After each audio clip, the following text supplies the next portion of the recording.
Alors pour moi, le kérigme, c'est partager ma rencontre avec le Christ que j'ai rencontré il y a 4 ans. Ça a annoncé la vie et sa résurrection, ça a annoncé l'espérance et l'amour autour de moi. Ce kérigme, comment tu le mets en pratique, en action, dans tes engagements? Ton travail comme aumônier catholique, c'est qu'on a reçu un appel du Seigneur.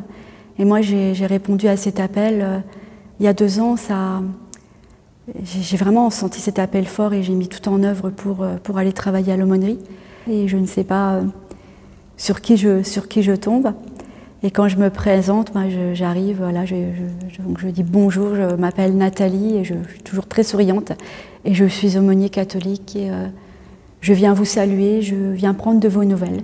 Et je sens que c'est pas moi qui visite, je sens que c'est le Christ qui a quelque chose en fait.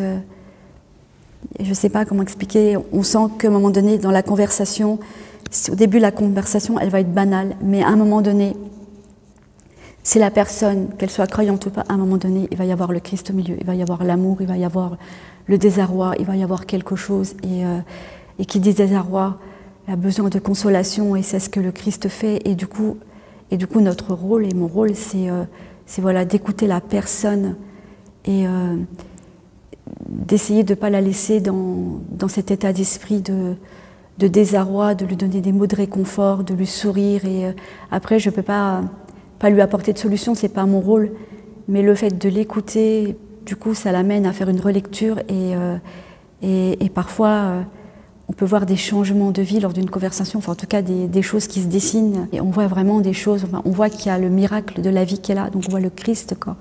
Et c'est très, enfin, je trouve que c'est ça pour moi le kérigme. Alors le Christ, il est avec toi dans cette chambre, mais il est aussi en face de toi.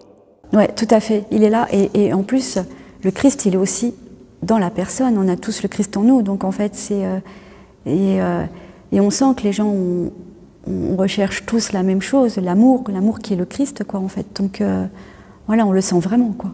Qu'est-ce qu'il y a pour toi de plus nourrissant, de plus stimulant, de plus beau dans le kérigme?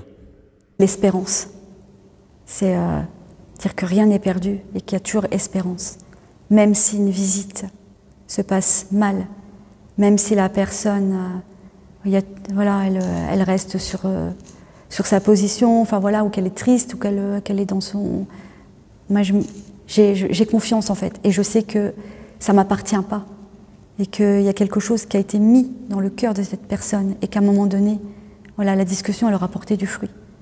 Et c'est vraiment la foi en fait, qui fait partie du kérigme, c'est avoir la foi, et savoir que rien ne nous appartient en fait, ça appartient au Christ et à Dieu, tout ça, enfin vraiment c'est l'espérance.